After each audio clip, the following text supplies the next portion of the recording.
Azərbaycan Dövlət Neft Şirkətinin balansında olan 12 sot torpaq sahəsini almaq istəyən iş adamı 31 min manat pulundan olub.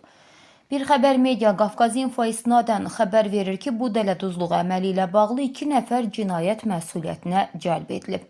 Təqsirləndirilən şəxslər Səmədov Emil Nadiroğlu və Abbasov Rövşən Ziyafətoğlu Azərbaycan Dövlət Neft Şirkətinin balansında olan Binəqədi rayonunun Biləcəri qəsəbəsində yerləşən torpaq sahəsini Elşən Quliyevin adına özəlləşdirə biləcəkləri barədə yalan vəd veriblər. Bu işin həlli üçün isə zərər çəkmiş şəxsdən 31 min manat pul alıblar. Məhkəmədə Emil Səmədov cinayət əməlinə görə özünü qismən təqsirli bilib. Emil ifadəsində Elşən Quliyevi Rövşən vasitəsilə tanıdığını deyib.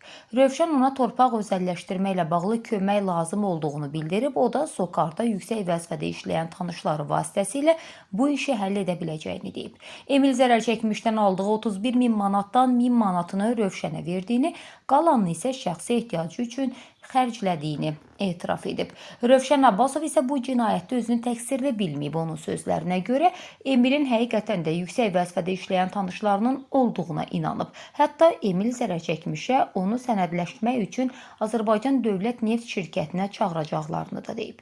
Zərər çəkmiş şəxs özü də məhkəmədə ifadə verib. Elşən Quliyevin sözlərinə görə Rövşən ona Azərbaycan Dövlət Neft Şirkətinin direktoru Rövşən Nəcəfin qohumu olduğunu deyib. Xüsusilə buna görə onun sözlərinə inanıb. Təqsirləndirilən şəxs isə bu məsələ ilə bağlı düz danışdığını əlavə edib. O həqiqətən də Rövşən Nəcəfin qohumu olduğunu, lakin direktorun bu işə aidiyyatı olmadığını deyib. İstintaq müddətində Rövşən Abbasov ona çatan 1000 manata zərər çəkmişə geri ödəyib. Emil isə 30 min manatı cəmi 8 min manat qaytara bilib. Yekunda təqsirləndirilən şəxslər ikisi də xeyli miqdarda dələduzluqda təqsirli biliniblər. Nəsim rayon məhkəməsinin hökmü ilə Emil Səmədov 2 il, Rövşən Abbasov isə 5000 manat cərimə cəzasına məhkum edilib.